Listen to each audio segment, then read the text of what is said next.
Pero mi verdadera conexión creo que viene de mi abuelo. Él siempre, en las caminatas, siempre enfocaba mi atención en la naturaleza, en los pájaros, en los insectos, en los árboles. Me hablaba de la importancia de la conexión que había entre el pájaro que se sentaba en esa rama de ese árbol. Y así íbamos caminando siempre. Y me acuerdo un día particular que sacó una navajita de su bolsillo. Estábamos en un árbol. Y cogió y le hizo una rayita así al árbol. Y el árbol salió la sábila. Y él se acerca y me dice, mira, el árbol, como nosotros, tiene sangre, también siente. Está la sangre del árbol. Somos tan importantes. Este árbol es tan importante como nosotros. Está vivo como nosotros. Crece como nosotros. Esto le duele como nosotros. Y a partir de ese momento yo, digamos que puedo decir que ese instante para mí causó un despertar muy profundo que, digamos que para mí es como una semilla que mi abuelo sembró y que a partir de ese momento empezó a crecer y no ha parado de crecer. Ahora sirviendo amor con Nicolás Ibarwen. Welcome home, Colombia. Beautiful, beautiful.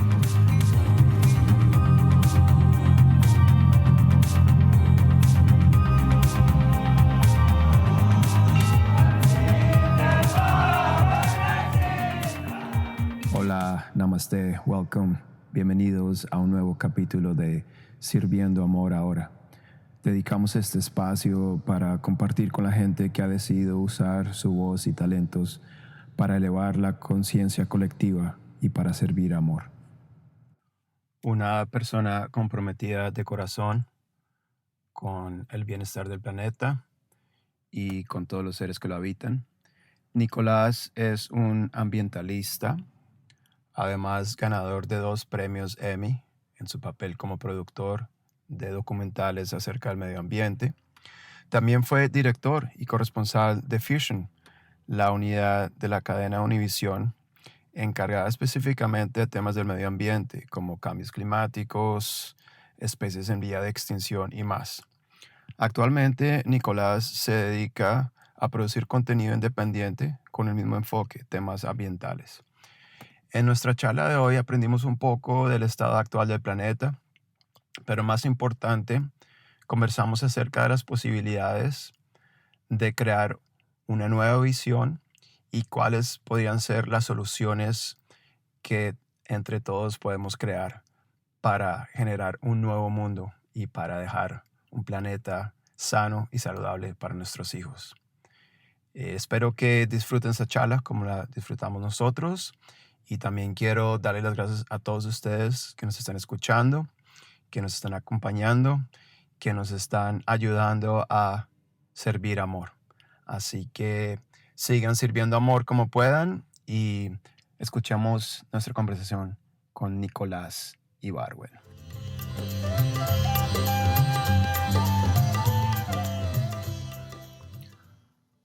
Gustazo de verdad tenerte aquí hoy. Bienvenido de vuelta a Los Ángeles. ¿Cómo estás? Muy bien, muchas gracias por la invitación, Andrew. Me encanta esta gran invitación y este podcast que estás haciendo. Qué buena iniciativa. Pues gracias, es un gran placer. ¿Qué estás haciendo aquí en LA esta vez? Vengo últimamente, en el último año he venido bastante a LA porque estoy trabajando como productor de contenido independiente. Y bueno, como sabes, ahorita hay una cantidad de contenido que se está produciendo y LA es un lugar donde pues están sucediendo muchas cosas en ese sentido. Entonces vengo seguido como a reunirme con gente y básicamente a generar y vender contenido de medio ambiente. Ahorita estás tienes un proyecto que estás trabajándole. Ahora tengo un par de proyectos, pero digamos que el que tengo más desarrollado es un proyecto sobre... es un formato que hicieron acá en Estados Unidos que se llama The Years of Living Dangerously, que sacó Showtime y después Nat Geo, la segunda temporada la sacó Nat Geo. Y básicamente el concepto es muy sencillo, es usar celebridades para como convertirlos en corresponsales de medio ambiente. Entonces, para investigar temas importantes de cosas que están sucediendo con el medio ambiente. Es un concepto muy interesante porque es como llevarle temas que de otra forma no le llegarían a la gente, utilizando la celebridad de pues, de ciertos actores o músicos o deportistas, utilizando sus comunidades para que aprendan de un tema tan importante como es pues el cuidado de nuestro planeta y lo que está pasando con temas tan complejos como el cambio climático, la deforestación o la extinción de especies y todos estos temas. Claro, además tan importante las celebridades, como decimos, que le comen tanto a la gente y al mismo tiempo que son unos puntos referentes. Muy lindo, por ejemplo, ahorita en la entrega de los Óscares de Joaquín Phoenix. Lo mejor de los Óscares. Lo mejor. Para mí. Y mira la evolución en la que hemos llegado, que a un punto tal que una persona que está a ese nivel, los Óscares es top, y que está a ese nivel, que tenga la fortaleza como tal, como ser humano, para enfrentarse en esa plataforma a muchas otras, no sabemos, corporaciones de otras fuerzas que están tratando lo opuesto, y compartir ese mensaje tan importante que es no solamente el cambio climático, los animales, bueno, todo ese tema, ¿no? Yo creo que es muy importante además, digamos que utilizar estas voces que son tan poderosas, digámoslo, para algo importante, para algo que de verdad tenga un impacto real. Entonces eso es lo que yo pretendo hacer con esta serie que estamos produciendo para América Latina. Y es en español, es para el mercado hispano acá y para América Latina. Pero pues la idea es esa, es utilizar, es guiar a estas voces tan poderosas a que la utilicen para causas importantes realmente. Es como ese es el concepto detrás de este proyecto. Y el enfoque es medio ambiente. El enfoque es nuestro planeta, es medio ambiente. Todo, tierra, agua. Todo. Escogemos ciertas historias particularmente de acuerdo a donde, digamos, tenga una comunidad esta celebridad, digamos, en América Latina, en el mercado hispano, y cogemos un tema muy importante específicamente y ese personaje va como si fuera un corresponsal de noticias y cuenta esta historia a través de su voz. Entonces él es la persona que entrevista a las personas, que cuenta lo que está pasando, que habla sobre la importancia del tema que está tratando. ¿Estás motivado con este proyecto?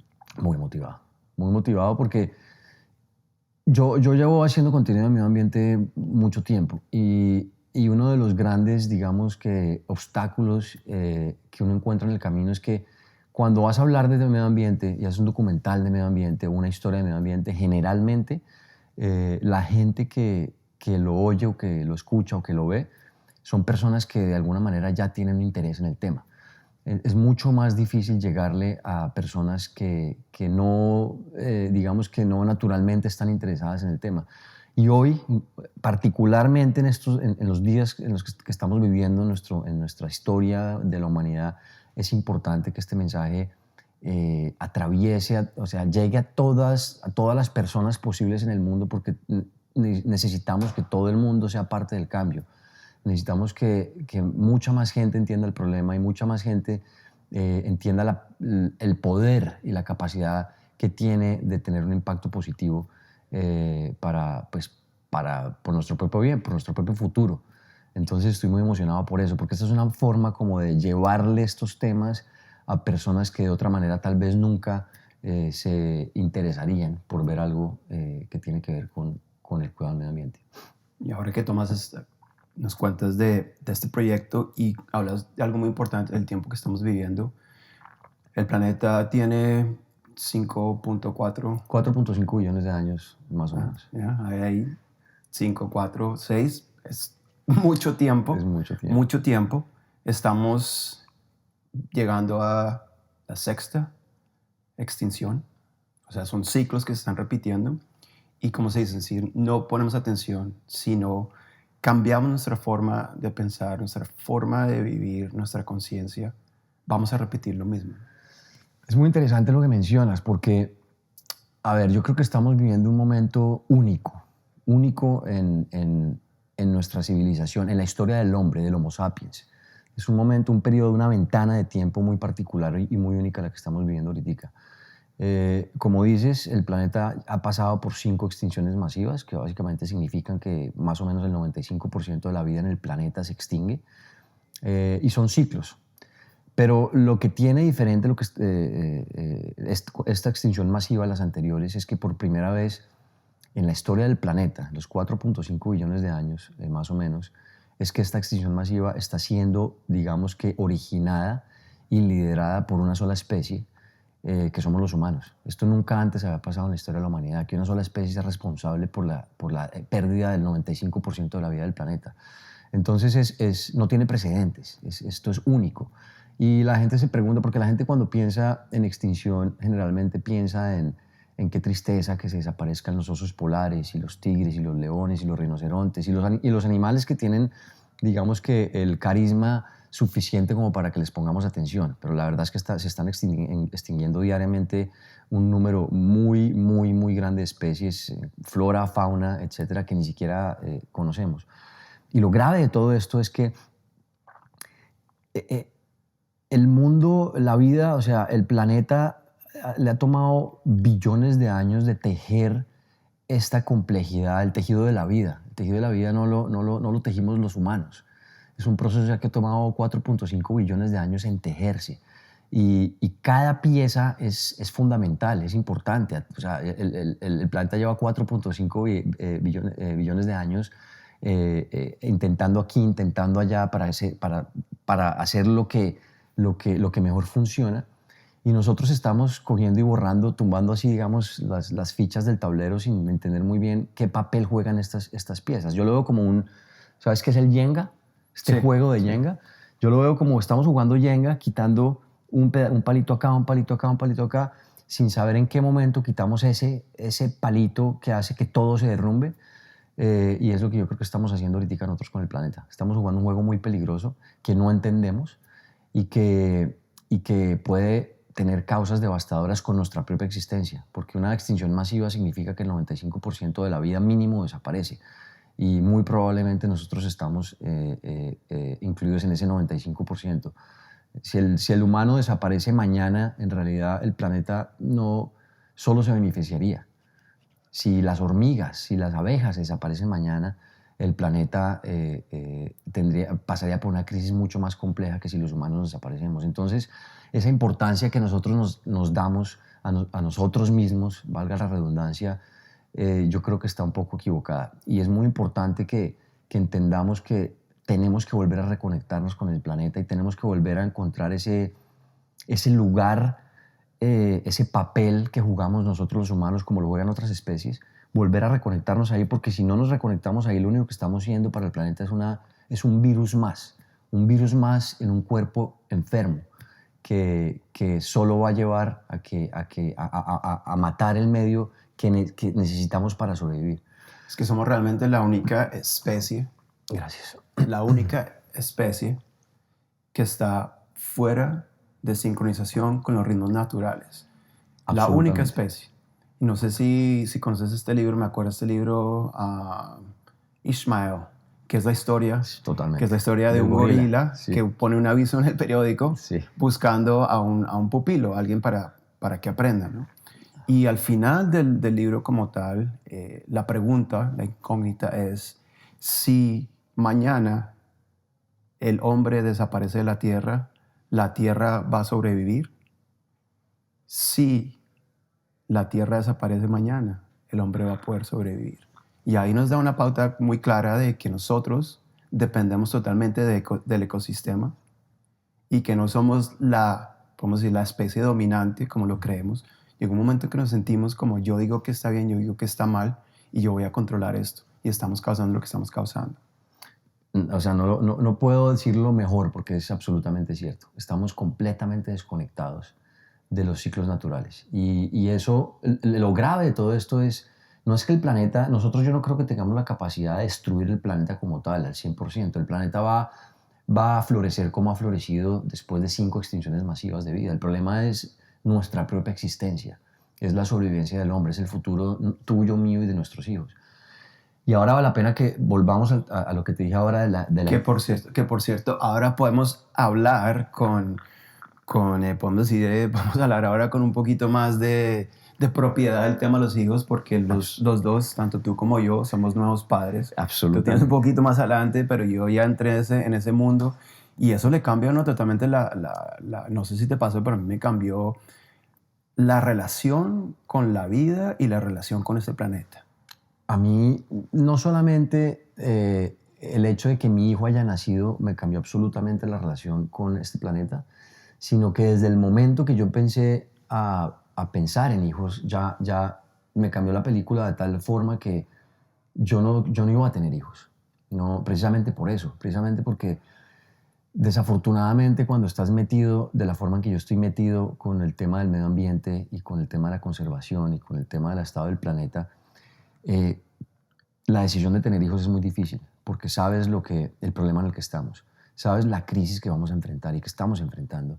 Y traer hijos al mundo en un momento de crisis tan complejo no es fácil. O sea, es como si tú estuvieras pasando, me imagino la gente que estaba viviendo la Segunda Guerra Mundial en la mitad de la guerra y pensando en tener hijos. Es una cosa difícil de ver. Pero aún hoy en día es mucho más complejo porque la crisis es planetaria, no es regional. Es una crisis planetaria que vamos a enfrentar todos. Pero con ese conocimiento y todo, tengo la fortuna de ser cercano a una persona a quien admiro mucho y que me ha servido mucho a mí de inspiración en la vida, que es Jane Goodall. Y ella, de cierta manera, cuando tuve esta conversación con ella sobre los hijos, fue la que me empezó a cambiar a mí la mentalidad en si traer hijos o no al mundo. Y era un poco cuando tuvimos esa conversación que me dijo, la conversación surgió y surgió del hecho de que yo no iba a tener hijos porque no creía que el mundo tendría un futuro, y ella me dijo, si no vas a tener hijos por cualquier otra razón está bien, pero esa no puede ser la razón, porque lo único que no podemos perder, los humanos mientras que estemos vivos, que es lo único que nos puede llegar a salvar, es la esperanza.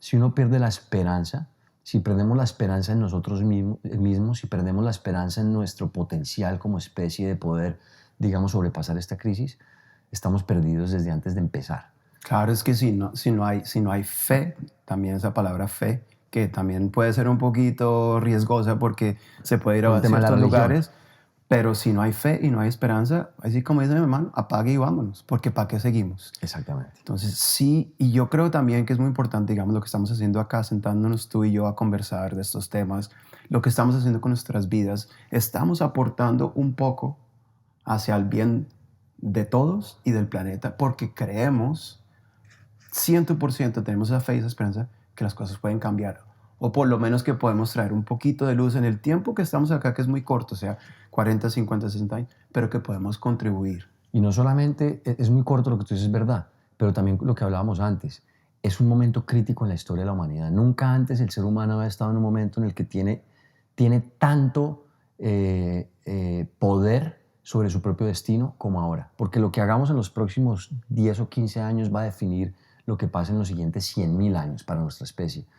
Entonces es un ¿A qué momento... te refieres exactamente con eso? Por ejemplo, analicemos un poco el estado del planeta hoy. Empecemos por el año pasado salió el reporte del panel intergubernamental de cambio climático de las Naciones Unidas sobre qué va a pasar con el mundo. Básicamente esto es un grupo de un número muy grande de científicos de más de 97 países del mundo diciendo, bueno, esta es la situación en la que estamos. Y básicamente lo que dicen es que la humanidad como tal tiene 12 años para evitar las consecuencias catastróficas del cambio climático. Eso es lo que tenemos para evitarlas. O sea, consecuencias que serían irreversibles. Las catastróficas, que serían, o sea, piensa, y también dicen, ya hay consecuencias que ya no podemos parar, pero no son las catastróficas. Ya hay ciudades que se van a inundar, que vamos a perder, ya hay comunidades que se van a tener que movilizar.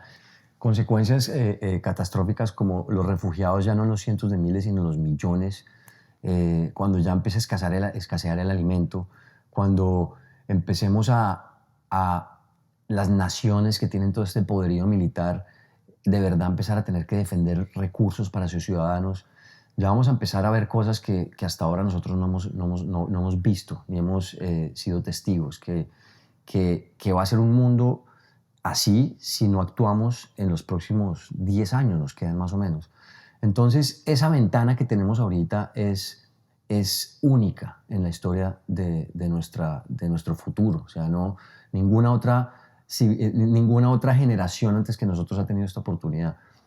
El problema y lo complicado de esto es que, de cierta manera, nosotros estamos viviendo hace más o menos 200 años una burbuja muy grande, porque piensa que el hombre hace más de 200 años, pues, el poder que tenía de tener un impacto era realmente pequeño comparado a lo que podemos hacer hoy. Un día un hombre, tú o yo, con 1 litro de gasolina podemos hacer lo que antes hacían 500 hombres en 2 o 3 días de trabajo. Tú y yo hoy tenemos acceso a eso, con ir a la gasolinería y comprar 1 litro de gasolina y meterlo a una máquina, y con eso y hacemos trabajo que antes necesitaban 500 horas hombre para generar. Eso que si de cierta manera hace 200 años todos los hombres nos volvimos medio superhéroes. Entonces, y eso es otro tema que podemos tocar más adelante, pero que es muy importante, y es la importancia del individuo. Y es que nosotros para muchas cosas somos el centro del universo y vivimos la vida de una manera muy egocéntrica y vivimos la vida pensando que somos el centro del universo. Pero de otra forma también nuestras acciones actuamos como si no pudiéramos de verdad hacer nada, como si el cambio fuera más grande que nosotros, como si nuestro impacto no importara, cuando es todo lo contrario. Y podemos tocar ese tema más adelante. Ahí me llevas al momento preciso. Yo creo que es realmente la misión que hay detrás de estas conversaciones, la misión que hay detrás de este podcast, y que me gusta preguntarle a todos los invitados. Para ti, ¿cómo defines amor? Para mí el amor se ha convertido a través de los años y a través de digamos que de mi búsqueda en estos años y en mi reconexión con la naturaleza y en todo este camino, para mí se ha convertido, la palabra amor se ha alejado mucho de ese romanticismo que cuando somos jóvenes lo asociamos a nuestras parejas y a lo que sentimos por nuestra pareja. Y se ha convertido mucho más en algo como en un sentimiento mucho más poderoso, en el sentido que es una herramienta. Para mí es una herramienta que está completamente ligado a un término que yo uso mucho y con el cual me conecto mucho porque pienso que es clave para nuestra salvación, por decirlo de alguna manera, que es la empatía. Creo que es esencial sentir amor para poder sentir empatía. Y creo que la empatía es la herramienta más poderosa que tenemos hoy en día los humanos para sobrevivir. Si nos ponemos a ver hacia atrás, la empatía es la que nos ha llevado a que existan derechos humanos, a que nos pongamos en los zapatos de otro sexo, de otro género, de otra forma de ver la vida, de otra religión. Es la única manera en que podemos ver la perspectiva del otro y respetarla y ponerlos en el mismo nivel. Y para poder lograr eso es esencial el amor. Entonces, para mí el amor es como ese poder máximo que nos lleva a poder ser empáticos y poder ver el mundo desde otras perspectivas que no necesariamente es la misma a la nuestra.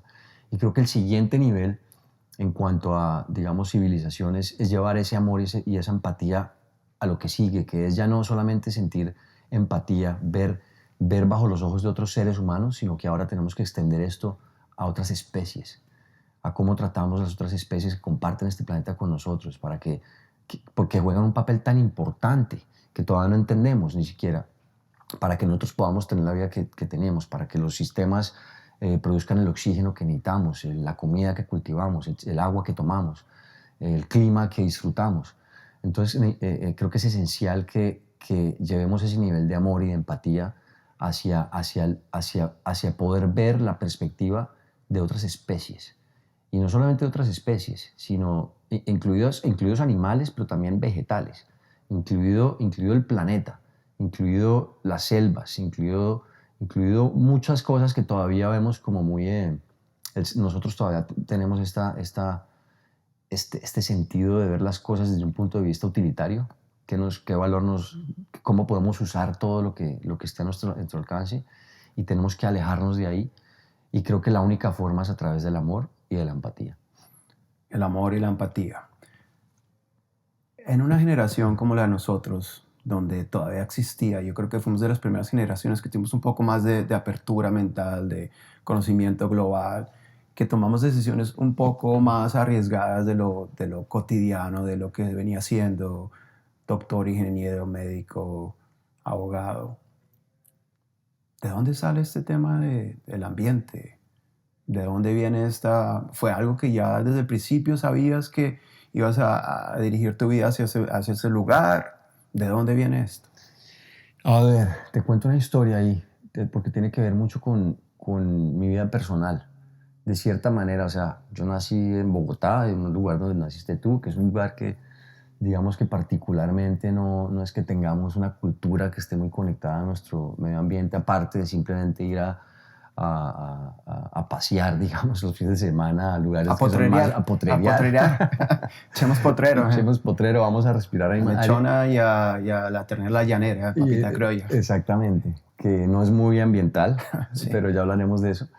Pero sí, aparte de eso, de alejarnos al campo, digamos, de cierta manera sí hay una conexión, digamos, cultural que tiene que ver mucho más con, eh, con economizar recursos, o sea, con el tema económico de que apague el agua, apague la luz, porque es que la cuenta va a llegar muy cara, etc. Creo que eso está mucho más conectado a nosotros que aquí en Estados Unidos. Pero mi verdadera conexión creo que viene de mi abuelo. Tu abuelo. Creo que viene de mi abuelo, sí. Yo por los recuerdos que tengo es desde muy pequeño mi abuelo me sacaba estas caminatas por el barrio. Ahí por la 81 con novena y me sacaba a caminar. O sea, Bogotá no era la Bogotá de hoy, era un lugar mucho más, pues menos, digamos que abrumador y menos tráfico. Claro, me estás diciendo podíamos salir a caminar. Exactamente. Salían en la bicicleta por la tarde, iba al colegio, cogía la bicicleta, se iba todo el día. Exacto. Estás caminando con tu abuelo. Caminando con mi abuelo, él siempre, en las caminatas, siempre enfocaba mi atención en la naturaleza, en los pájaros, en los insectos, en los árboles. Me hablaba de la importancia, de la conexión que había entre el pájaro que se sentaba en esa rama de ese árbol y que era una relación simbiótica absolutamente, obviamente en otros términos en ese momento, pero que el uno necesitaba del otro. Y así íbamos caminando siempre y me acuerdo un día particular que sacó una navajita de su bolsillo, estábamos en un árbol, y cogió y le hizo una rayita así al árbol y del árbol salió la sábila. La sábila, gracias. Salió la sábila y él se acerca y me dice, mira, el árbol como nosotros tiene sangre, también sangra, también siente, está la sangre del árbol. Somos tan importantes, este árbol es tan importante como nosotros, está vivo como nosotros. Crece como nosotros, esto le duele como nosotros. Y a partir de ese momento yo, digamos que puedo decir que ese instante para mí causó un despertar muy profundo que, digamos que para mí fue como una semilla que mi abuelo sembró y que a partir de ese momento empezó a crecer y no ha parado de crecer, porque por primera vez yo vi que un árbol es un ser vivo y absolutamente esencial e importante como parte del todo, igual que yo. Entonces creo que todo eso viene de ahí y a partir de ahí yo creo que esa sensibilidad, como te digo, esa semilla germinó y ese árbol ha cogido cada vez más fuerza y en la medida en que coge más fuerza, pues me ha llevado a caminos en los que me he vuelto mucho más sensible a este tipo de temas. Oye, y qué lindo porque a veces uno subestima como el cambio que puede generar su ejemplo, una palabra, una acción. Qué linda esa historia que cuentas de tu abuelo, que esa acción fue la que determinó el rumbo de tu vida. Absolutamente. Y además, yo no sé por qué, pero no sé qué es el tema de los abuelos con las navajas, pero yo también tengo, es más, hice un escrito porque mi abuelo también tenía su navajita. Y me acuerdo que hice un escrito porque él pelaba las manzanas, las pelaba de cierta forma. Pero yo no sé qué era la cosa de los abuelos con la navajita. Pero su enseñanza traían esas navajitas. Claro. ¿Quién iba? A veces subestimamos el poder que podemos tener, sobre todo del ejemplo de vida. De cómo podemos, de una forma, ojalá positivamente, podemos impactar, podemos de pronto inspirar. Yo creo que ahora que somos padres es esencial esa enseñanza para mí, la de mi abuelo, porque sé que ahora mi hijo tiene 2 años, el tuyo tiene mucho menos, pero... No, ella acaba de cumplir un mesecito. Sí, no, estamos en pañales, literalmente. No sé qué haces acá hablando conmigo a esta hora. Debe estar muy cansado. Pero bueno, el hecho es que... para servir amor, nunca estamos cansados. Nunca estamos cansados, de acuerdo.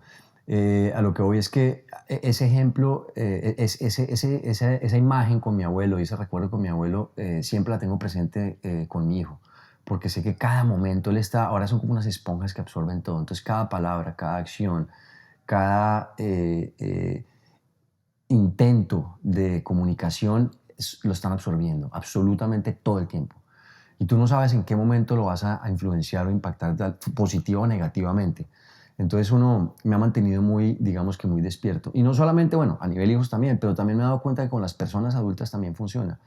Por ejemplo, en parte, como parte de mi camino, también obviamente como ambientalista, soy vegano.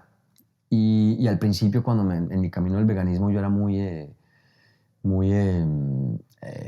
¿cómo se dice? Preachy, ¿cómo traducimos esto? ¿Te gustaba andar sermoneando, podemos Exacto, decir? era ¿No? me gustaba Sí, andar sermoneando y muy tratando de empujar a las personas y dar argumentos y explicar y que entendieran el impacto que tiene el consumo de animales en nuestro planeta. y ahí es cuando uno encuentra más resistencia que nunca. Ahí es cuando Porque encuentro más cuando resistencia que comienza nunca. uno con esa predicadera, es la palabra, ¿no? Cuando Predicar, empieza uno a gracias. predicar y decir, ahí es donde encuentra uno más fricción, ¿no? Sobre todo en una sociedad como la nuestra, que Claro. culturalmente piensa completamente lo opuesto y no hay ninguna. Y me he dado cuenta que a través de simplemente ser, a través de uno practicarlo, a través de simplemente hablarlo cuando se lo pregunten, en un momento en que uno está en la comida y uno no pide o pregunta si hay algo que no tiene animales, me preguntan y ahí es una oportunidad para compartir. Y me he dado cuenta que eso tiene mucho más, que he tenido mucho más impacto en personas a través de mi vida en esto, que cualquier sermón, que cualquier tratar de imponer, digamos, estas ideas en las personas. Y eso, como lo decías tú ahorita, el tema de la empatía es principal y es importante porque cuando uno está en una situación de un argumento es muy importante también tener la empatía, ponerse en la posición de la persona que uno está teniendo el argumento. Exacto. Porque existen diferentes creencias basadas en lo que uno haya experimentado y es importante tener ese espacio también, me voy a poner en los zapatos de la persona con la que estoy teniendo el argumento para entender el trasfondo realmente de lo que estamos hablando, ¿no? Absolutamente. Así como yo tengo, así como yo, porque antes no entendía esto, pero así como yo tengo la empatía y lo que te hablaba ahorita de ponerse en los zapatos no solamente de humanos, sino de otras especies, la empatía es lo que me llevó a mí a ser vegano. Es poder entender el dolor y el impacto que tenemos en el planeta al comer animales. Pero de la misma manera tengo que sentir empatía por los que todavía no lo ven así y por los que por cualquier razón lo ven de otra forma. Y eso es muy importante, lo que tú dices, es la mejor, es la única manera, poder comunicarnos de una forma respetuosa y entendiendo el punto del otro. Claro. Nico, y bueno, comienza este camino tuyo, yo sé más que todo, sobre todo porque los dos somos muy amantes del mar, surfing, todo ese cuento. Sé que has estado muy metido sobre todo con el tema, además de todo el tema ambiental. Hiciste ese documental, me acuerdo, como fue 2010, el Amazon Gold, Sí. de toda la minería ilegal, lo que estaba causando. Pero también has estado muy metido con el tema de los océanos, que para mí, bueno, para muchas personas, nos conectamos. Yo creo que paso más tiempo en el agua que en la tierra. Y digamos, además de todo el ecosistema que existe dentro del océano, la gente no sabe, eso es algo como si dicen todos los días aprendemos algo nuevo, que el oxígeno que se respira en este planeta viene principalmente del océano, no de los bosques, no solamente del Amazonas, sí son puntos principales, pero el océano es de donde principalmente viene el oxígeno que respiramos, además de los iones negativos, que son los que nos dan, o sea, nos cargan de energía, ¿no? Si uno, digamos, nada en el océano o a la naturaleza, siempre se siente como recargado porque existe esa composición de iones negativos que está más concentrada que en otra parte. Entonces, en el océano sé que es algo que te has enfocado mucho, tanto como el océano, como en parte de limpieza y todo, pero también como los seres tiburones, ¿verdad? Sí. Me acuerdo hace unos años me invitaste a un evento que tenías en un hotel en Beverly Hills. ¿Cómo se llamaba este hotel? El Península. Ese Península que está... para los que no conocen, el Península en Los Ángeles es un hotel que yo creo, digamos, si James Bond existiera, ¿verdad? Él se quedaría en ese hotel, ¿no? Exacto. Tiene como ese estilo. Totalmente. Y fue muy lindo y conocí un poco más de tu trabajo en ese preciso momento, más que todo con tiburones. Me acuerdo hasta simpáticamente que la esposa del fotógrafo, irónicamente, se cayó a la piscina, Sí. ¿no? Y Y entonces siempre has estado como también muy enfocado con el tema del mar, tiburones. Háblanos un poquito de este tema del mar y cómo estamos hoy en día. Pues mira, de acuerdo. Soy un amante apasionado y del mar, como tú lo eres, que es paradójico porque somos de una ciudad, nacimos en una ciudad que no tiene, digamos, que acceso directo al mar y además que está a 2.600 metros de altura. Pero como tú dices, estamos conectados al mar desde nuestra sangre. El pH de nuestra sangre, de la salinidad de nuestra sangre es igual al océano. Los humanos de ahí venimos, del mar.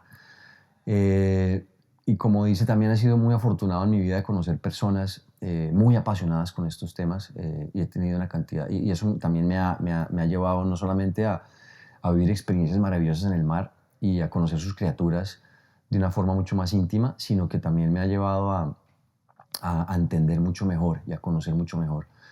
Por ejemplo, Sylvia Earle, que es otra científica que admiro muchísimo, que fue la portada de Time como Her Deepness, de la cantidad de horas que ha pasado bajo el mar. He tenido la oportunidad de hacer un par de expediciones con ella.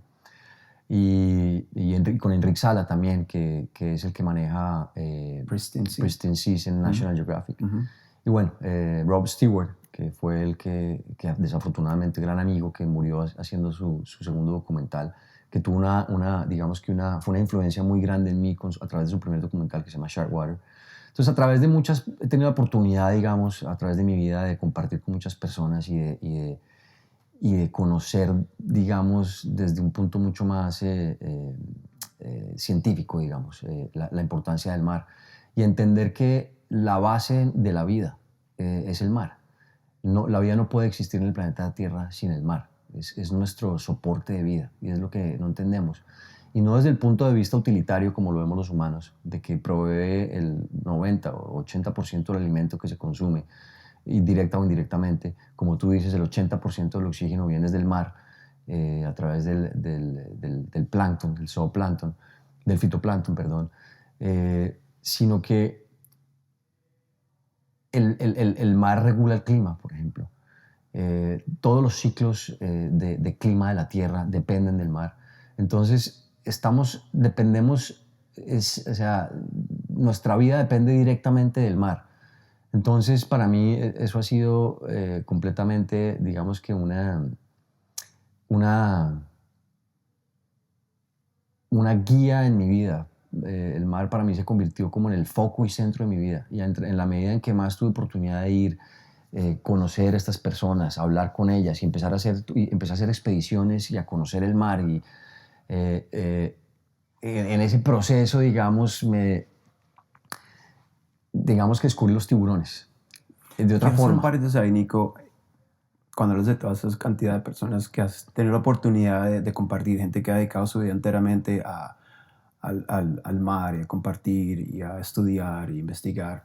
Sabemos, porque lo sabemos por muchas fuentes, muchas razones, de los problemas que estamos viviendo de contaminación, sabemos sabemos de los estados del mar, de la polución. Cuéntanos, me gusta enfocarme, cuéntanos, por ejemplo, qué iniciativas, qué procesos están pasando hoy en día que tú dirías, esto es muy positivo, esto es algo que está ayudando. Cuéntanos un poco de algunos de esos proyectos que tú identificas como... ¿En el mar específicamente? Sí, en el mar. Bueno, en general yo digo que hay, empecemos de lo general a lo específico, pero en general yo sí creo que hay una nueva conciencia, digamos, hoy en día en cuanto a protección de los mares. Ya, por ejemplo, el tema de que los científicos dicen que para el 2050 va a haber más plástico que peces en el mar.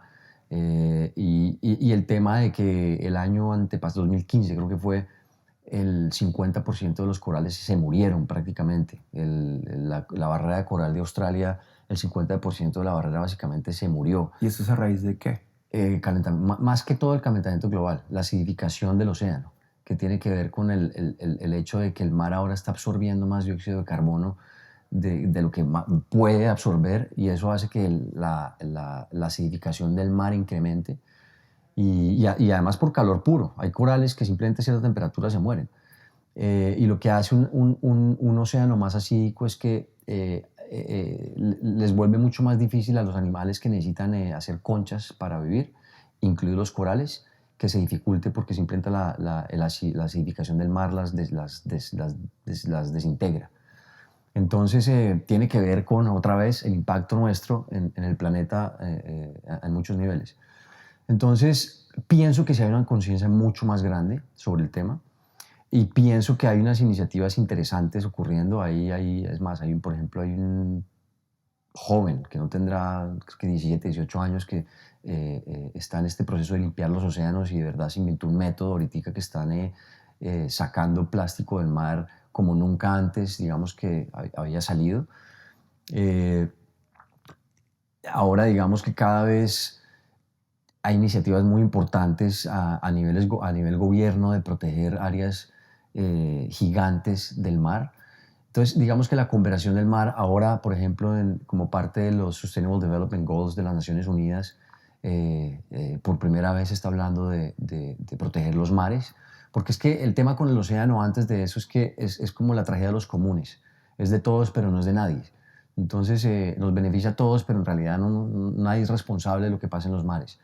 Y estamos entendiendo eso finalmente y creo que eso nos está llevando hacia encontrar soluciones.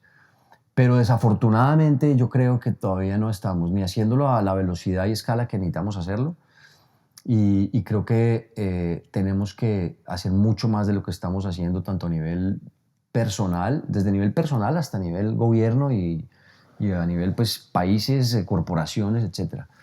Entonces, creo que la gente hoy en día está siendo mucho más consciente, pero desafortunadamente y particularmente en el tema de los mares todavía nos falta mucho conocimiento. Así como que en cuanto a protección de recursos en la tierra estamos mucho más avanzados que con el mar, porque sencillamente pues en la tierra podemos ver lo que pasa. Está básicamente, y más hoy en día con social media y con todo esto. En el mar tú lo ves, ahorita uno se asoma aquí donde estamos y vemos el mar y se ve muy azul y muy bonito. Entonces de verdad entender lo que le está pasando al mar es mucho más complejo en realidad. Claro, y es que es un sistema tan complejo y tan vasto. Y tan grande. Tan grande. Nada más lo que cuentas del mar. Sé que tienes, también he seguido tu trabajo de cerca, del tema de los tiburones. Hasta hace poco, por ejemplo, la gente no entendía, no sabía que el tiburón es el predador más importante que existe en el océano, ¿verdad? Es uno de los depredadores más importantes que existen en el océano. Así y hasta hace poco, digamos, en Asia, en esos países, digamos, la sopa de aleta de tiburón es súper apetecida. Hasta hace poco, no sé si todavía... Pero no hasta hace poco, todavía.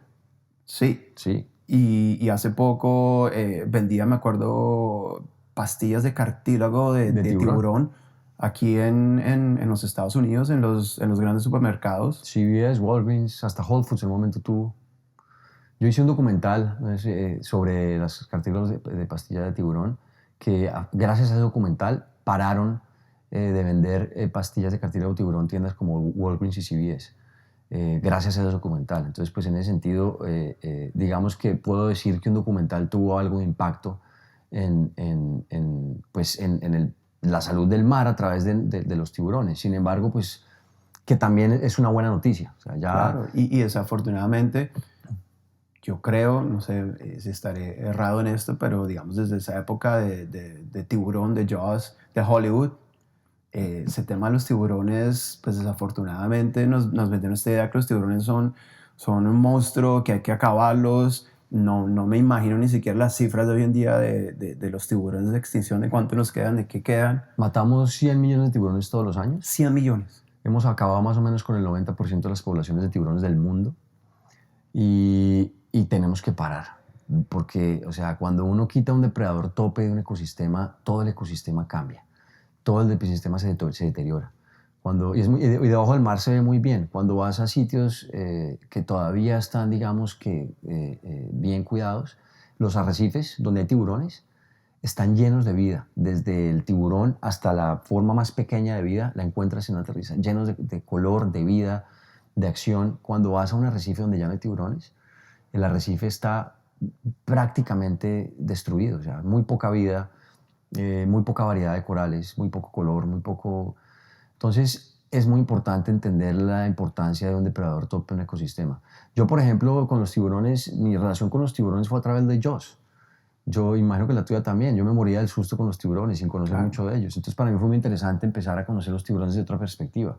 Desde este ser que estamos destruyéndolo, 100 millones de tiburones todos los años, por la mayoría, por una aleta que no tiene ningún valor nutricional, sino que además puede ser muy tóxico para quien la tome, porque como siendo los depredadores tope, con toda la contaminación que se va al mar, ellos acumulan en sus cuerpos tóxicos, metales pesados, como mercurio, que están directamente relacionados con Alzheimer's temprana, con Parkinson's y con muchas otras enfermedades que ahora son mucho más comunes de antes porque andamos comiendo grandes predadores del mar, no solamente tiburones, y esto se acumula también en los atunes y en los predadores que están muy arriba en la cadena alimenticia. Y es un problema muy grave que tenemos que enfrentar. Claro, y la gente no conoce, por ejemplo, que tanto en cosméticos como en comida para mascotas, inclusive hay restaurantes donde le ponen cierta etiqueta que no suene como carne de tiburón, están utilizando esta carne de tiburón que es totalmente dañina y tóxica para el ser humano y la están vendiendo. Cada vez más la comercializan como otro tipo de pescado, siendo tiburón. Entonces, y como tú dices, hoy en día utilizan tiburón no solamente para la sopa, sino pues como hablábamos ahora, pastillas de cartílago de tiburón, además vendiéndola como si fuera beneficioso para las articulaciones. La última maravilla, pues. Sí, la última maravilla. En un momento la vendían como que curaba cáncer, porque a los tiburones no les daba cáncer, cosa que es un mito. Claro. Pero también que es muy parte del capitalismo y de esta idea de que somos incompletos y que necesitamos consumir y consumir y más y más y más, ¿no? Exactamente. Un tema importante también de los tiburones, un mito. Tú que has estado tan de cerca, que has nadado con ellos en muchos ambientes y todo, es un mito realmente, ¿verdad? Los tiburones no atacan a un ser humano y cuando lo hacen es un error. Ni siquiera les gusta la carne de... Es absolutamente un mito. Es uno de esos miedos irracionales que solo los humanos nosotros tenemos. Sí, hay más o menos en promedio unos 60 incidentes, porque yo no los llamo ataques, incidentes de tiburones en el año, de los cuales 2 o 3 son mortales. Y son incidentes que ocurren son accidentes que ocurren. Ten en cuenta la cantidad de gente que se mete al mar en un año en el mundo. Estamos hablando de billones de personas. Y cuando estás hablando de que hay 60 incidentes con tiburones, la probabilidad de que te ataquen es más probable que te mueras porque te muerda un perro en Nueva York, o por abejas, o porque se te caiga un vending machine encima, o un secador en tu baño, y ni hablar de un accidente de carro, de moto, de bicicleta, que de un tiburón, de un rayo. Es mucho más probable que te mate un rayo que un tiburón. Entonces digamos que ese miedo es un miedo completamente desproporcionado, irracional, que no tiene nada que ver con la realidad, porque además si los tiburones de verdad estuvieran allá afuera para atacarnos, pues créeme que los ataques serían muchísimo más de los 60 incidentes, que generalmente son por confusión, estar en un lugar donde ha llovido mucho, o estar cerca de la desembocadura de un río, o estar en un momento en el que generalmente ellos están cazando, que es el atardecer o el amanecer. Cuando el tiburón caza, ¿ellos son ciegos o ellos ven bien? ¿Se guían más que todo por...? Ellos se guían más que todo por olfato y por un sentido que tienen electromagnético para encontrar el movimiento de sus presas. Entonces, como el radar, como el de los delfines. Sí, la visión del tiburón no es particularmente buena. Por eso a veces los surfistas, que son el grupo, digamos, donde más incidentes hay, sencillamente es porque tú cuando estás montado en una tabla de surf con las patas afuera y con un wetsuit, te pareces mucho a una foca. Claro. Entonces... y si no has hecho ejercicio más, ¿no? Y si no has hecho ejercicio doble más, foca. Exactamente.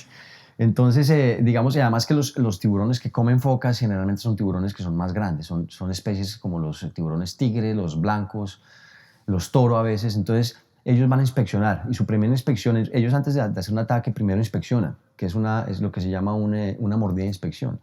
Lo que pasa es que una mordida de inspección de un tiburón blanco o de un tiburón tigre puede ser absolutamente mortal. Oye, eso suena como uno lidiando con la policía en Colombia. Una mordidita de inspección. Exactamente. Una mordidita de inspección, a ver cómo estamos, ¿no? Es exactamente lo que es una mordidita de inspección. Ajá. Entonces, en general, como son especies más pequeñas, una mordida no termina, es un incidente, que sí, una mordida de tiburón aquí, que no pasa más a mayores, una cosida. Pero cuando es una inspección de un tiburón blanco, de un tiburón tigre, de un tiburón toro, puede ser mucho más grave, porque depende de dónde te muerda te puede quitar una pierna, un brazo, te puede quitar un pedazo de cuerpo, y ahí es cuando se vuelven los ataques, los incidentes mortales. Pero, como te digo, son accidentes. Los tiburones no están ahí para comernos, no están ahí para cazarnos. Somos nosotros los responsables de cuando nos metemos al mar, de entender que nos estamos metiendo en su entorno, de respetar, y cuando digo respetar incluye entender el comportamiento de los tiburones. Cuando uno se va a meter al mar tiene que entender por lo menos que tengamos las probabilidades más bajas, digamos, de estar en un ataque. No nos metamos, como te digo, si hay una desembocadura en un río, en donde, o sea, de un río baja una cantidad de alimento, además que el agua viene turbia, no es una buena idea estar nadando ahí, porque es probable que haya tiburones. Y cocodrilo. Y cocodrilo. Si es río de agua, el cocodrilo también De una viene vez ahí. cocodrilo. No es buena idea nadar cuando acaba de llover, por ejemplo, porque la viscosidad del agua dulce y la salada al juntarse crea parece como aceite, la visibilidad no es buena, tampoco es buena idea por eso. No es buena idea meterse al mar cuando ellos están cazando, que es básicamente al atardecer o al amanecer muy temprano. No meterse al agua si no ha sabido que hay un animal muerto grande, una ballena o una foca, porque eso es justamente lo que atrae estos animales. Entonces es un poquito al meternos al mar es nuestra responsabilidad de entender un poco sobre el medio al que nos vamos a meter. Es otro ecosistema, es el hogar de no solo de los tiburones, sino de una cantidad de otras especies. Entonces yo creo que si vemos el mar con ese respeto y como con no solamente lo vamos a disfrutar más, porque lo vamos a conocer desde un punto de vista mucho más profundo e interesante, nos vamos a conectar con él de una forma mucho más profunda, sino que además vamos a minimizar los chances muchísimo más de lo que ya son de que tengamos un encuentro con un tiburón. Estamos escuchando de un experto que ha estado muchísimas veces en carne propia, nadando, viviendo en expediciones con estos seres, y se nos ha confirmado que el tiburón no es el monstruo que creemos. El tiburón es un predador súper importante, el más importante, el más tope de la cadena del mar, y que si realmente existe un ataque de tiburón es realmente un incidente mínimo que realmente no está como nos mostraron en Hollywood, ¿no? No es este monstruo de tal. Moviéndonos un poquito, ¿fue por ese documental del cartílago de tiburón que ganaste un Emmy? Sí. Fue el primer Emmy que ganaste. Ese fue el segundo Emmy que gané. Emmy es algo que nos da como tiene cierto estatus, cierto respeto. Para ti, la primera vez que escuchaste que ganaste un Emmy, ¿qué emociones? Pues es muy emocionante. ¿Qué sentimientos? ¿Qué fue? Es muy emocionante en el sentido, y sí, y tengo que decirlo, me emocionó mucho porque dije, bueno, mi trabajo está siendo reconocido, pero más que eso, el tema como tal está llegando a lugares donde yo no pensé que fuera a llegar.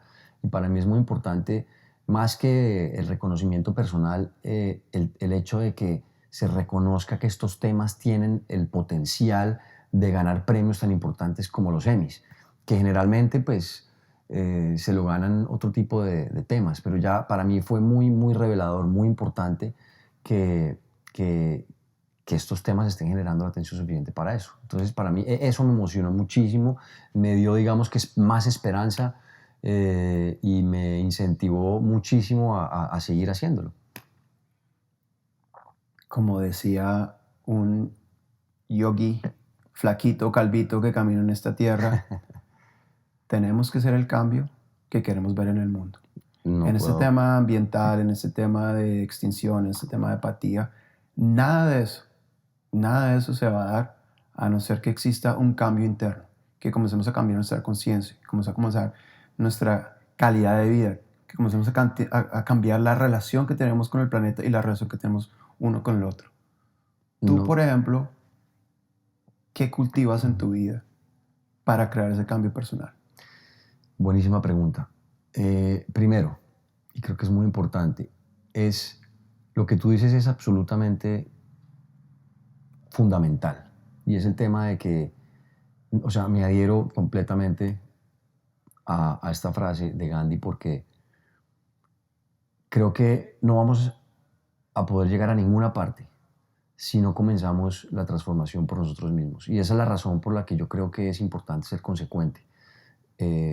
No solamente andar predicando por ahí, que es la razón por la que hago lo que hago.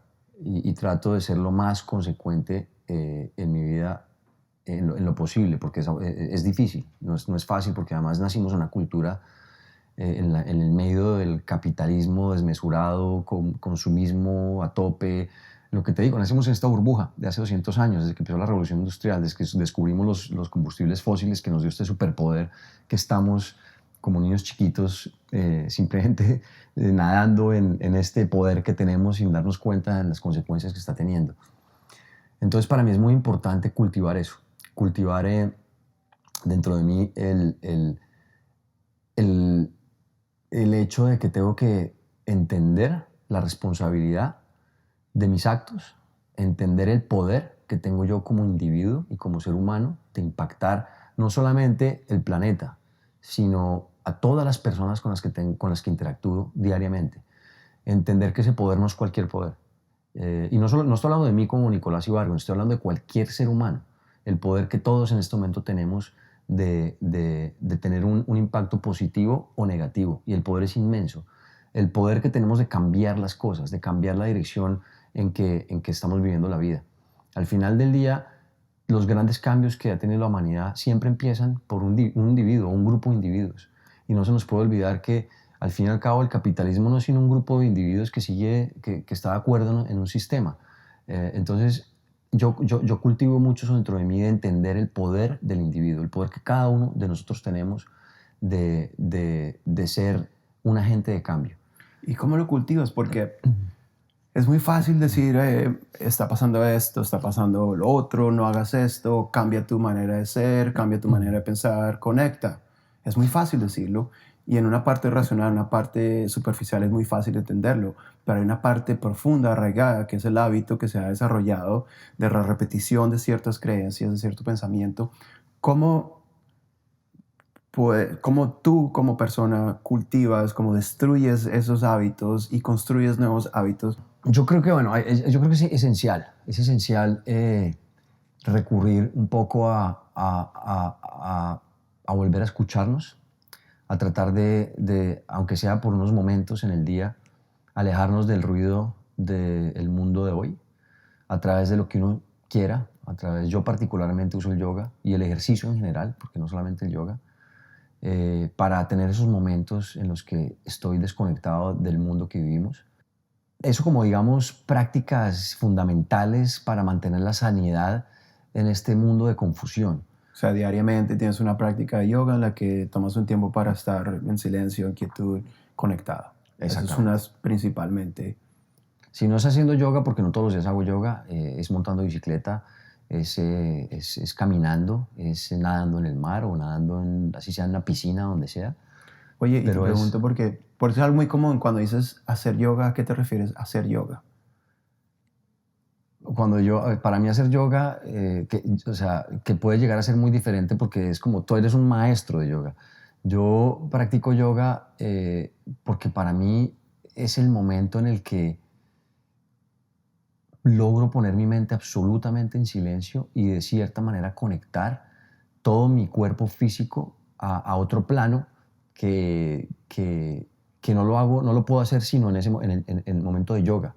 Que no solamente es un tema de mente, pero es un tema de conexión mente y cuerpo en el que estás entrando en una fluidez que para mí es absolutamente esencial y es muy importante. Para mí esa parte física también es muy importante porque al fin y al cabo en este mundo somos materia física y el yoga me lleva a hacer esa conexión entre, digamos, lo espiritual, lo etéreo con lo físico. Entonces para mí, eso es para mí mi práctica de yoga.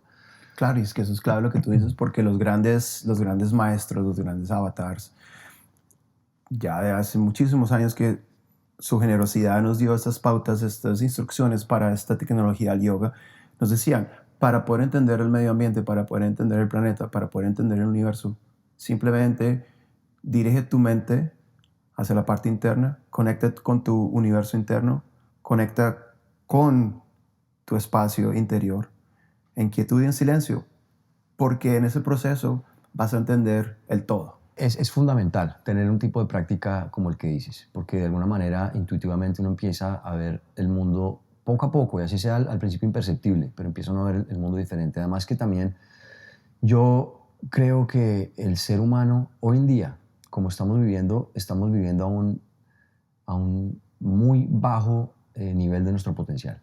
Yo creo que hoy en día estaremos viendo en el 20% de nuestro potencial, pero yo creo que el potencial humano está por allá arriba y tenemos que lograr llegar allá arriba para poder lograr y sobrepasar todos estos obstáculos que estamos viendo en este momento y todos estos challenges que tenemos enfrente nuestro. Es que como dices tú, el potencial humano es infinito, y te voy a hacer esta pregunta en un segundo. En estas filosofías de la parte este del mundo, existe, digamos, este cuento muy lindo. Es un cuento como, podemos decir, como yoguístico. Sí. ¿No? Es un cuento muy lindo que dice que las posibilidades para que uno reencarne como un ser humano son las mismas posibilidades de una gaviota está en la playa y en su pico tiene un pedazo de seda. La gaviota comienza a volar desde la playa hacia el mar adentro y vuela por días y días y días. Y en la mitad de la nada hay una tortuga que está viendo profundamente, y solamente una vez cada mes o algo así sale a respirar la superficie. En ese momento precisamente está volando la paloma por encima, suelta su pedazo de seda, la seda va cayendo el viento y todo. Y en el momento que la tortuga sale a respirar y abre la boca para respirar, en ese momento cae el pedazo de seda en la boca de la tortuga. Dicen que las mismas posibilidades de que eso ocurra son las posibilidades de que nosotros reencarnemos como seres humanos. Y ahí te pregunto, ¿tú crees en la reencarnación?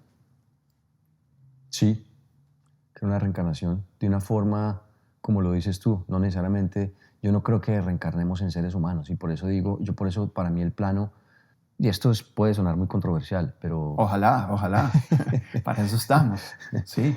Yo no creo en la superioridad del ser humano para nada. Yo creo que nosotros estamos en el mismo plano que está cualquier otro ser vivo con el que compartimos este planeta. Y creo que cada ser vivo con el que compartimos este planeta tiene un papel esencial que jugar, igual que nosotros. Nosotros no somos más importantes que ningún otro ser vivo en este planeta. Entonces, cuando hablas de la reencarnación, sí creo que hay reencarnación, y sí creo que podemos reencarnar en cualquier ser vivo en este planeta o en otro, si es que hay planetas con vida más, digamos, evolucionada. Pero absolutamente creo que, o sea, la energía no se destruye, la energía se transforma, y con nosotros es igual. Cuando un árbol cae en el bosque, ese árbol cumple varias funciones al caer. Primero, se convierte en un ecosistema para otras miles de especies que lo usan para vivir. Segundo, se descompone a través de otras especies para enriquecer más el suelo. Tercero, le abre un espacio al sol para que ilumine otros árboles que están germinando y que tienen que crecer. Entonces, de esa manera, digamos que el árbol vuelve a ser parte de la vida en general. Entonces, en ese sentido, creo absolutamente en la reencarnación. Hablando de la reencarnación, ¿qué enseñanza te gustaría, si digamos hoy fuera tu último día aquí en la Tierra, qué enseñanza te gustaría haberle dejado o inculcado a tu hijo, por ejemplo? Esa, la enseñanza de que de verdad, porque esto es un tema que va más allá de una enseñanza teórica, porque es lo que tú dices, es muy fácil uno teóricamente entender el cuento y decir, sí, no, yo creo en esto y creo en lo otro, y yo creo que debemos vivir así y cambiar nuestra vida, pero si uno no vive ese pensamiento, de nada sirve. A mí me gustaría que mi hijo profundamente entienda y lo lleve a otro nivel incluso, el concepto de que no somos la especie superior, no somos más importantes que nada, simplemente que tenemos que encontrar ese lugar en la fábrica de la vida, en la que podemos florecer, pero siendo parte de un ecosistema, no usándolo y utilizándolo a nuestro favor, sino volviéndonos parte de ese ecosistema. Y yo creo que en el momento que logremos hacer eso como especie y como individuos, vamos a florecer muchísimo más de lo que podemos entender hoy en día. Para nosotros hoy en día florecer, ¿qué es? Tener una vida llena de confort, rodeada de todos los confort materiales posibles, yo creo que el florecer va mucho más allá que eso. Y creo que el potencial humano nos puede llevar a ese lugar en donde la palabra florecer de verdad tome un matiz que realmente tiene. Y es de que todos como especie vivamos en esa, lo que llamaremos una utopía, pero que yo veo como real. Pero para mí llegar allá, la única manera es entendiendo nuestro lugar en la vida, en la fábrica de la vida. Totalmente de acuerdo y súper, súper, súper importante con I mayúscula que entendamos, y eso es realmente el principio detrás de la espiritualidad. Espiritualidad y religión son temas muy distintos, pero el principio básico de espiritualidad es entender que no somos más ni tampoco somos menos. Exactamente. No somos más ni somos menos. Y es muy importante, hablando otra vez del tema de medio ambiente y de este mismo tema, pero aplicado, digamos, esta espiritualidad aplicada al concepto, y es que de nada nos sirve, que es lo que pasa mucho hoy, es, no, sí, yo estoy de acuerdo con todos los científicos que dicen que hay cambio climático. De nada nos sirve estar de acuerdo si no empezamos a ajustar nuestras vidas y que dejemos de actuar como si, porque si creemos en eso, pero seguimos actuando como si fuera falso, de nada sirve. Podemos creer que sí, el cambio climático es de verdad, sí estoy de acuerdo con todos los científicos, pero si mi vida sigue siendo la misma, entonces pues en realidad estamos actuando en nuestras vidas, en nuestras acciones y en nuestros hábitos como si no creyéramos en nada de eso. Y ese yo creo que es el obstáculo más grande que tenemos por delante, y es volver a lo que estás hablando, que el cambio tiene que ser interno, el cambio tiene que ser de verdad transformar nuestra vida, transformar nuestros hábitos, transformar cómo consumimos, cómo nos vestimos, cómo comemos, cómo votamos, cómo pensamos en nuestro futuro, cómo nos transportamos. Todo tiene que cambiar. Y la única forma de que esto cambie es si lo entendemos desde adentro. ¿Y qué iniciativas crees tú? ¿Cómo podríamos, según tu experiencia, crear ese cambio en la gente? Con el ejemplo, como dijiste antes, de cómo estamos viviendo. Yo creo que, como te decía antes, no creo que tengamos mucho tiempo. Yo sí creo que tenemos bastante, o sea, el tiempo es corto y el cambio tiene que ser sustancial. Entonces yo creo que hoy en día ya tenemos que ir más allá. Para mí el tema de reciclemos, cambiemos los bombillos para que sean ecológicos, montemos en bicicleta más, eso es como ir a kinder. Yo pienso que tenemos que dar el siguiente paso mucho más allá. Y es, primero, educarnos. Todo el mundo tiene la responsabilidad. Hoy en día todos tenemos acceso a Internet y todos nos podemos educar. Y empezar a entender el impacto que tiene todos desde el momento en que abrimos los ojos hasta que nos vamos a dormir, tenemos un impacto gigante. Y ya es hora de que lo entendamos. Es hora de entendemos que en lo que nosotros decidamos, en qué nos gastamos, cada dólar que nos gastamos tiene un impacto gigante. ¿De dónde vienen los productos que consumimos? Porque hoy en día tenemos la costumbre de consumir un poco, ese tema de consumir para definir nuestra identidad, que está completamente ligada al consumo. Todo eso tenemos que redefinirlo. Tenemos que imaginarnos una vida mucho más plena y feliz sin necesidad de estar atada al materialismo. Tenemos que movilizarnos, tenemos ya que empezar a expresar nuestras opiniones, tenemos que empezar a estar en contra de los políticos que no están dispuestos a implementar cambios de verdad que vayan a tener un impacto real. Yo creo que tenemos que dar ya ese paso para que la humanidad pueda lograrlo. ¿Y cómo hacerlo? La verdad es difícil porque a pesar de que cada vez más, y no sé si tú lo experimentas en tu vida, pero cada vez más las noticias hablan más del tema de cambio climático y de las crisis planetarias. Australia estuvo básicamente en llamas hace muy poco. Los fuegos en California cada vez son más intensos. Los huracanes en todas partes son cada vez más intensos. Las inundaciones en todas partes son cada vez más intensas. Entonces ya hay, digamos, que brotes de la urgencia aquí y allá. Tenemos tiempo de despertarnos, pero ya depende de cada uno de nosotros y de nosotros como especie, si vamos a ser capaces de enfrentar este gran reto que se nos viene encima o no. Y lo único que yo puedo decir es, yo no pierdo la esperanza. Yo, a pesar de que es muy difícil mantenerse optimista en este mar de negativismo y de noticias malas, por los líderes que vemos en el mundo, como Donald Trump, como Bolsonaro en Brasil, a pesar de todo eso, no pierdo la esperanza, pienso que tenemos que ser positivos, que tenemos que creer en la capacidad humana, que tenemos que entender que podemos, odio la palabra explotar, pero utilizar y descubrir el poder del amor, de la empatía, para lograr inspirar estos cambios en las personas a nuestro alrededor y hacer que inspirar a nuestro vecino, a nuestra pareja, a nuestros amigos, a nuestra comunidad, ojalá a nuestra ciudad y ojalá si podemos ir más allá, más allá. Pero creo que ya es hora de empezar a actuar mucho más activamente que simplemente los cambios pasivos de los 80, yo digo yo ya, porque de reciclar, de cambiar el bombillo aquí, o sea, pienso que tenemos que ir más allá, porque si no es difícil que lo logremos, la verdad. Me monto en ese bus contigo de una. Aquí vamos en ese bus. Y gracias por esto. Esto es, yo creo que importante. Claro, todos podemos contribuir, y desde el barrendero hasta el abogado de corporativo, todos podemos servir amor, todos podemos contribuir. Y en ese tema que acabas de compartir, que totalmente de acuerdo, ya sabemos lo básico. Realmente lo que necesitamos y lo que va a crear el cambio, o lo que está creando el cambio, porque yo hablo que está creando.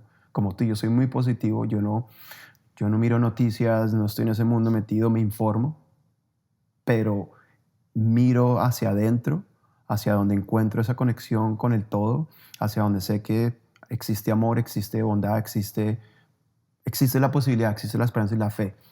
Y lo más importante es, yo creo, una nueva visión personal y colectiva. Para ti, colectivamente, ¿cómo es esa visión? ¿Cómo es la visión que puede cambiar? Pues a ver, yo creo que nos tenemos que reconectar con la capacidad humana de soñar, con la capacidad de creer que podemos de verdad inventarnos una utopía, con el hecho de que ya tenemos, yo creo que las herramientas como humanos, ya tenemos la tecnología para diseñar mundos increíbles, para diseñar mundos completamente sustentables, para no tener que utilizar más combustibles fósiles, para no tener que alimentarnos con animales, para no tener que consumir cada uno de nosotros niveles ilimitados de energía para cosas de verdad muy banales. Entonces yo creo que tenemos que reconectarnos con esa capacidad, con la capacidad que teníamos cuando éramos niños. Nosotros cuando éramos niños nos creábamos mundos en la sala de nuestra casa con estos cojines y veíamos infinitas posibilidades. Y yo creo que hemos llegado, no podemos negar a dónde estamos como especie, no podemos negar, digamos, que sí, hemos utilizado el planeta y los combustibles fósiles de manera un poco abusiva, pero hemos llegado a un punto en donde tenemos una cantidad de herramientas a nuestra disposición. Tenemos unas tecnologías que bien utilizadas, porque también mal utilizadas nos pueden llevar en el camino absolutamente contrario, pero bien utilizadas yo sí creo que podemos crear un mundo absolutamente maravilloso y absolutamente abundante y absolutamente pleno para la humanidad.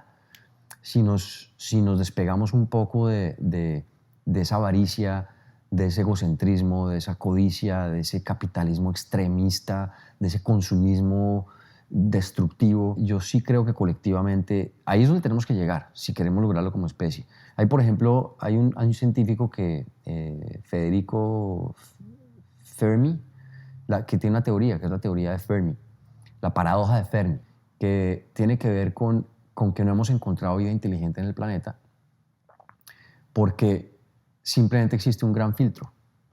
Y ese gran filtro, sencillamente antes de que, es el que destruye a las civilizaciones. Las civilizaciones llegan, evolucionan hasta un punto, hasta que se consumen todos sus recursos o llegan a guerras y se autodestruyen. Y ese es el gran filtro y por eso nunca llegan a desarrollar la tecnología necesaria para transportarse a otros mundos y conocerse entre sí.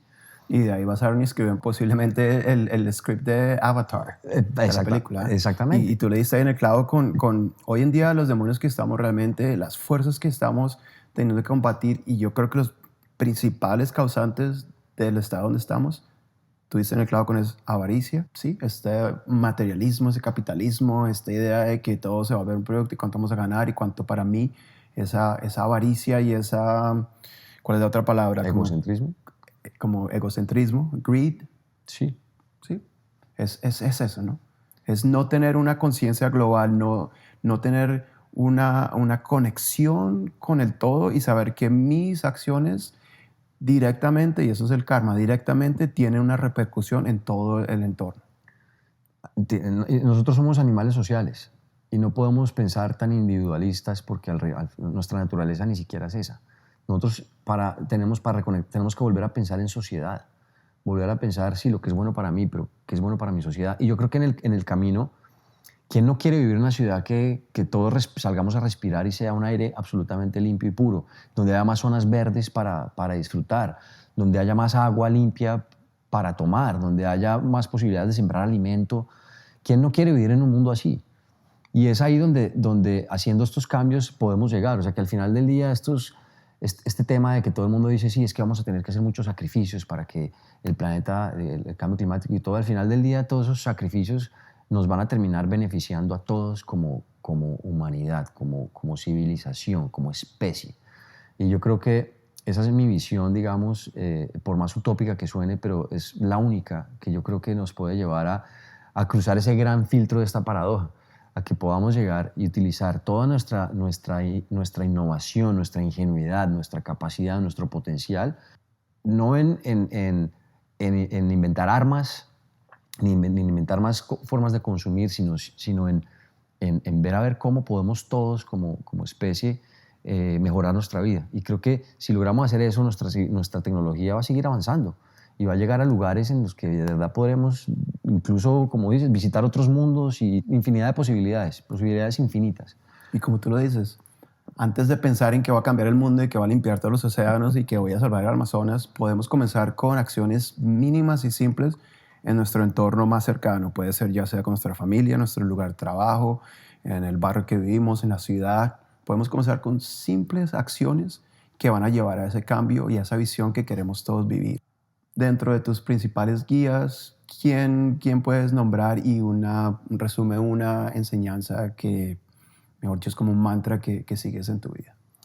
Bueno, he tenido muchos maestros afortunadamente en mi vida, desde mi abuelo, como lo mencionábamos antes, pero también Jane Goodall ha sido para mí una inspiración, como para millones de personas.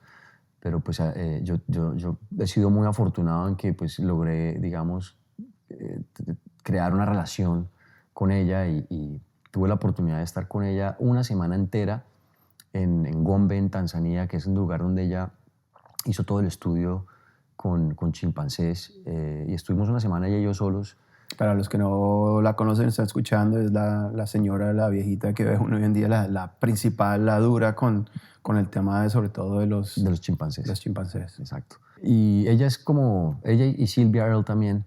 La lección más grande para mí de Jane Goodall es sencillamente que el simple hecho de que no podemos perder la esperanza. Ese es el mensaje más condensado que te puedo dar de ella. No podemos perder la esperanza. En el momento que perdemos la esperanza, estamos muertos. Como diríamos, la podemos poner en un contexto positivo. Tenemos que cultivar y fortalecer esa esperanza. Tenemos que cultivar y fortalecer esa fe. Esa fe, de acuerdo. Fe no en el sentido religioso, pero esa fe que podemos mover montañas si queremos. Exactamente. Bueno, y Silvia, que es otra persona con la que he tenido la oportunidad de compartir muchísimo en varias expediciones en el mar, ella fue la que me hizo entender nuestra conexión con los océanos y el hecho de que la base de nuestra vida, en realidad, son los océanos. Y de que no importa dónde estemos en el mundo, nuestra conexión con los océanos es absolutamente total. Creo que es una de cada 3 respiraciones o de cada 2 respiraciones es gracias al océano. Entonces estamos absolutamente conectados al océano directamente. Entonces es como entender que tenemos que empezar a darle una mirada mucho más sagrada a nuestros océanos y tenemos la responsabilidad de aprender mucho más de ellos y de hacer lo que podamos para que su salud se mantengan saludables, para que nuestra vida pueda florecer. Hablando de sagrado este tiempo que hemos compartido, acercándonos ya al final, que te da así mucha ira, como que te hierve la sangre. Bueno, muchas cosas, además del niño llorando a las 3 de la mañana. No, eso es duro, pero no me da ira. Eso es otra clase de intensidad, ¿no? Me da mucha ira la injusticia. Me da a mí ver, y es algo que tengo que manejar mucho, porque a mí el tema de ver cómo tratamos, digamos, a nuestras especies con las que estamos compartiendo este planeta, cómo sin ningún tipo de reparo estamos eliminando especies en mi vida. Yo tengo 46 años y desde que nací... Lo mismo. Aquí estamos, en, Aquí los estamos. en el piso 46. En nuestra vida, en esos 46 años, desde que tú naciste a hoy, hemos acabado con el 50% de la vida salvaje del planeta. El 50% de nuestras vidas. Yo me pregunto, cuando Kai tenga nuestra edad, entonces, ¿qué va a pasar si no hay un cambio? Y entonces me da mucha ira el hecho de que de que los gobiernos y de que no tengamos medidas mucho más drásticas no solamente para protegerlo, a todo lo que es salvaje y la vida salvaje. Me da mucha ira. Me da mucha ira que exista la injusticia, me da mucha ira que exista el factory farming, me da mucha ira que matemos 60 billones de animales para alimentarnos, me da mucha ira los sistemas, como esa normalización de la violencia en nuestro sistema alimentario. Son cosas que me hierven la sangre y que son muy difíciles de cambiar. Y eso que estás tocando ahí, yo creo que es muy importante que la gente entienda también que eso es una parte fundamental del amor. Porque si no existe esa empatía, esa conexión, si no existe eso que te hierve la sangre y que te lleva a crear estos grandes actos de cambio, eso no es amor. Lo vemos en naturaleza, hablando del medio ambiente. Si tienes una tigresa y está su cachorro y viene otra especie a tratar de atacarlo, ¿qué hace la tigresa? Se le va con todo, le defiende hasta la muerte, y eso es amor. Entonces, amor, como decías, y es lo lindo también de estas charlas, es como también encontrar que el amor tiene muchísimas facetas y que ese amor también se puede traducir a esa energía que lo mueve a uno a llevar, a parársele enfrente a todo un ejército para defender un principio, y un principio que está conectado con podemos decir, con el bien de todos y de este planeta. Nico, bueno, ya aquí cerrando, ¿tienes auto? ¿Manejas? Tengo auto. ¿Qué auto tienes? Un híbrido Audi A3. Ok, ¿y por qué manejas ese carro? Porque no vivo en Estados Unidos, vivo en México, y en México todo el tema de los carros eléctricos todavía no ha hecho como comercialmente una entrada. Hay Teslas, ya empezaron a entrar, pero desafortunadamente los costos todavía están a niveles que no son asequibles. Entonces la posibilidad más cercana que tuve fue comprar un híbrido, que la verdad lo manejo muy poco en la Ciudad de México. Yo tengo una patineta eléctrica que compré y en eso me movilizo el 95% del tiempo. El auto lo uso es cuando voy a salir de la ciudad. O sea, hasta eso estás aplicando tu mentalidad. Sí, no, yo no uso plástico, yo no como animales, yo trato de manejar lo menos posible. Hay cosas que vivimos en un sistema que es muy difícil salirse del todo. O sea, no podemos ir a vivir en una montaña alejados de todo, porque además también pues tampoco tendríamos mucha posibilidad de tener, digamos, influencia en otras personas. Claro, cómo vamos a contribuir, ¿no? Exactamente. Entonces también es un poco el balancear, entender muy bien el mundo en el que estamos, al mundo al que vinimos, y tratar de manejar lo mejor que podamos lo que tenemos para poder convivir con los demás humanos, porque todos estamos, digamos, acá en un mismo piso. Irse a la montaña a meditar, sí, lo podríamos hacer, pero pues no sé si sea esa la mejor manera, digamos, de tener el impacto que yo quisiera tener, la verdad. Veo que tienes en tu mano derecha una pulserita. ¿Eso es qué? ¿Protección? No, este es mi órgano ya de matrimonio. Se lo di a mi esposa cuando nos casamos. Yo no uso anillos, ni ella tampoco. Entonces esto es como el símbolo de... Bueno, tú lo conoces muy bien. Pues es el símbolo de todo. El del todo. Y esa es tu argolla. Esto sí. Hasta eso parece ecológico. Exactamente. Bueno, Nico, pues la verdad ha sido sagrado el espacio. También la oportunidad para honrar, para expresar la gratitud en nombre mío y en nombre del resto del planeta por gente como tú, que está haciendo dentro de todo lo mejor que puede que se está ocupando de temas que poca gente realmente, si hacemos una comparación global, pues es muy pequeña la cantidad de gente que se está encargando de corazón, de alma, a cuidar el planeta, a regenerarlo, a reconstruir este medio ambiente y todas sus especies. De verdad que qué trabajo tan importante, y sigue, por favor, sigue. Necesitamos más gente, más gente. Sigue sirviendo amor. Estamos reclutando un nuevo ejército de gente, de guerreros del amor, y definitivamente tú vas ahí al frente con el corazón abierto, y de verdad que muchísimas gracias, no solo por el espacio, por lo que estás haciendo. Te deseo que tu propósito siga creciendo. Muchísimas gracias por este tiempo. Andrés, muchísimas gracias. Soy yo el agradecido por la invitación. Te devuelvo el agradecimiento por crear un espacio como estos. Pienso que esto es importante, es esencial. Necesitamos espacios así para que la gente tenga un lugar para aprender más, para conectarse, para de pronto ver una perspectiva diferente en la vida, que creo que es importantísimo ahorita. Entonces, también gracias por el trabajo que haces. Muchas gracias por la invitación. Muy agradecido siempre. Y aquí estamos como guerreros de la empatía, del amor y del planeta para lo que se necesite. Muchas gracias. Así es. Y bueno, próximamente ojalá nos podamos volver a sentar, a conversar, que hay tantos temas, como se dice solamente, como que temas desde la dieta, o sea, hay muchísimos temas que son tan importantes, pero bueno, por lo menos tenemos una idea, por lo menos entendemos un poco más. Gracias por tu sabiduría, tu conocimiento y tu labor. Gracias. Y sigan sirviendo amor.